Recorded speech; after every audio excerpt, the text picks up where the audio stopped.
பக்தின்னா என்ன? பக்தி என்றால் இறைவன் ஒருவன் இருக்கிறான், நான் இருக்கிறேன், என்னை ஆட்கொள்ள என் தலைவன் இருக்கிறான், அவன்தான் கடவுள். அந்த கடவுளின் அருளால் நான் நிச்சயமா நல்லா இருப்பேன், என்னுடைய கஷ்டங்கள் யாவும் தீரும்னு மிகுந்த நம்பிக்கையோடு இருக்கான் பாருங்க. இதுதாங்க உண்மையான பக்திக்கு அழகு. அந்த பக்தி என்பது இறைவனோடு ஒன்றி விடுதல், சரணாகதி அடைதல். இதுதான் உண்மையான பக்தி. அப்படிப்பட்ட ஒரு கதையை இப்போ சுருக்கமா பார்க்கலாம். ஒரு அரசனும் ஒரு பரிவாரங்களும் காட்டுக்கு வேட்டைக்கு போவாங்க. அந்த சமயத்துல பரிவாரங்கள் எல்லாம் திசை தெரியாம செதறிடும். அந்த சமயத்துல அரசனும் வீரனும் மட்டும் தனியா ஒரு காட்டுக்குள்ள வழி தேடி போயிட்டு இருப்பாங்க. அந்த சமயத்துல ஒரு பாழடைஞ்ச கோயிலை பார்ப்பாங்க.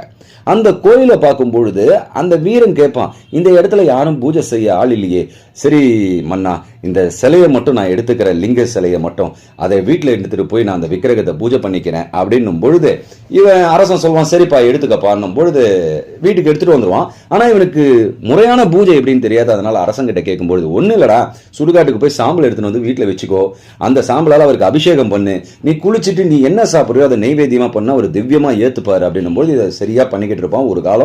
ஒரு காலகட்டத்தில் மழை காலம் வந்துடும். இந்த மழையில சாம்பல் எல்லாம் ஈரம் ஆயிடும். அதனால சிவனுக்கு அபிஷேகம் பண்ண சாம்பல் இருக்காது. இதனால இவன் வருத்தப்பட்டு, ஐயோ சிவ பூஜை நின்றுடுச்சே, நான் என்ன பண்ணுவேன் பொழுது அவனோட மனைவி சொல்லுவா, நீங்க ஏன் கவலைப்படுறீங்க, நான் அதுக்கு ஏற்பாடு பண்ணும் போது என்ன பண்ண போறேன்னா, நான் எண்ணெயை எரிச்சிக்கிறேன், அந்த சாம்பலை எடுத்து மழை காலம் முடிகிற வரைக்கும் அவருக்கு அபிஷேகம் பண்ணுங்க, அதனால சிவ பூஜை நிக்காது, அவரோட பூஜை என்னைக்கும் நிக்க கூடாதுன்னு வீரன் எதிர்பார்க்கிற கண்ணிமைக்கிற நேரத்துல அவளை கொளுத்திப்பா. அந்த சமயத்துல என்ன அற்புதம் நடக்கும் தெரியுமா? அவன் நெருப்பு வச்சுக்கிட்டா பாருங்க தன்னோட உடம்புல, அது எல்லாமே வாசனை மிகுந்த பூவா மாறிடும்.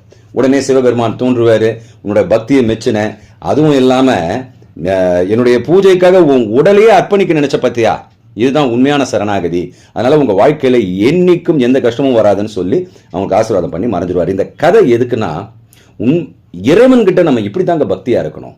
அதுக்காக நம்மளை தியாகம் பண்ணிக்கோ, நம்ம தலையறுத்துக்கணும், நம்மளை இது பண்ணிக்கணும், இதெல்லாம் நான் சொல்ல வரல.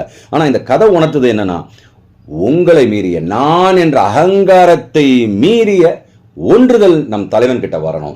அவன் தான் எனக்கு தலைவன், அவன் இருக்கான், எனக்கு எந்த கவலையும் இல்லை, என் சிவன் இருக்கான், எல்லாத்தையும் காப்பாத்துவான்னு அவன் மேல முழுமையான சரணாகதி அடைஞ்சு 2 கையையும் மேல தூக்கி நீ தான் எனக்குன்னா போதுங்க, அவன் வந்துருவான். இதுதான் உண்மையான பக்தி.